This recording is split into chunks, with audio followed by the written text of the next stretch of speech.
Bonjour à toutes et à tous, nous sommes le dimanche 21 novembre, c'est Léo, j'espère que vous allez bien. Moi détendu, je reviens d'une thalasso avec cerise sur le gâteau, Jean-Paul Rouve au même endroit lors du petit déjeuner.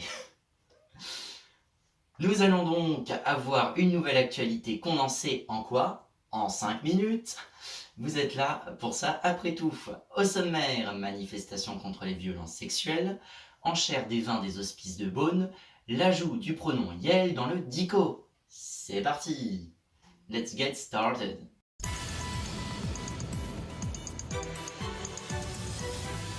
Féminisme. Samedi, le collectif Nous Toutes ont organisé une manifestation contre les violences sexistes et sexuelles à Paris. Avant le départ du cortège, une conférence de presse était organisée. En 2020, à cause du Covid-19, la manifestation annuelle du collectif n'avait pas pu avoir lieu.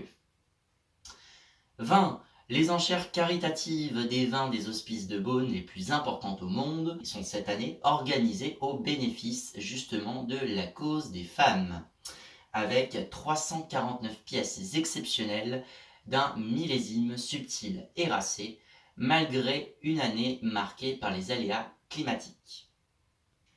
Société, l'écriture inclusive s'invite dans le dictionnaire. Le célèbre dictionnaire Le Robert a intégré sur son site en octobre le pronom personnel Yel, sujet de la troisième personne du singulier et du pluriel, employé pour évoquer une personne quel que soit son genre. Comme chaque mois, les lexicographes de l'enseigne ajoutent de nouveaux mots qui s'inscrivent dans le langage populaire. Parmi les derniers en date, on retrouve également passe sanitaire et anti-vax. Tiens.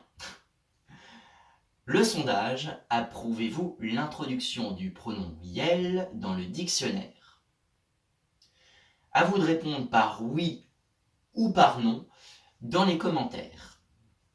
Excusez-moi pour la dernière fois, l'onglet communauté n'est pas disponible car il manque encore quelques abonnés, mais grâce à vous, je l'espère, on arrivera à le débloquer. Musique, plus de 3 heures de show. Samedi soir, c'était la 23e cérémonie des Energy Music Awards. Parmi les francophones, Vita et Slimane se sont imposés en remportant 2 trophées. Présent sur la croisette pour interpréter 2 titres de son nouvel album, Ed Sheeran est reparti lui aussi avec 2 statuettes, dont celui de l'artiste masculin international de l'année. Pour la 2e année consécutive, Dua Lipa a été sacrée artiste féminine internationale de l'année. L'événement du jour. On fête la journée mondiale de la télévision, c'est génial. La première émission officielle de télévision française est diffusée en 1935, alors qu'on comptait seulement une centaine de télévisions chez les Français à l'époque. Quelques événements télévisés ont marqué un tournant dans l'histoire, comme le couronnement de la reine Elisabeth II, l'atterrissage lunaire de Neil Armstrong, Serge Gainsbourg qui brûlait un billet de 500 francs, ou encore le passage à la télévision en couleur, que je vous propose de le voir en extrait.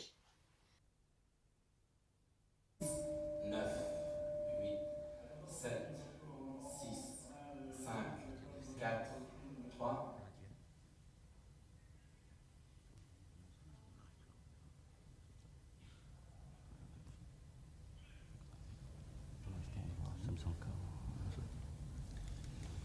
Et voici la couleur, au jour fixé et à l'heure dite.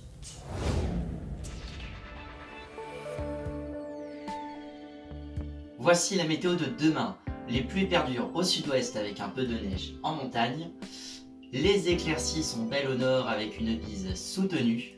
Quelques averses possibles sur les côtes. Temps instable sur la côte d'Azur et la Corse avec un risque d'orage isolé. L'ambiance est assez froide, tout le contraire de moi.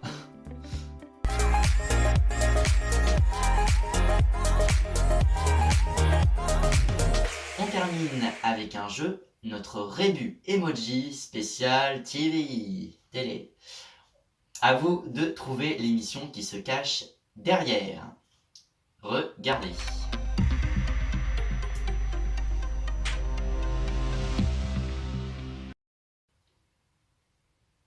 c'est déjà la fin. On se quitte en musique avec Blueberry Eyes de Max. Ça me donne envie de manger des myrtilles, tout ça. Merci de m'avoir suivi. On se retrouve le week-end prochain. Prenez soin de vous. Ciao!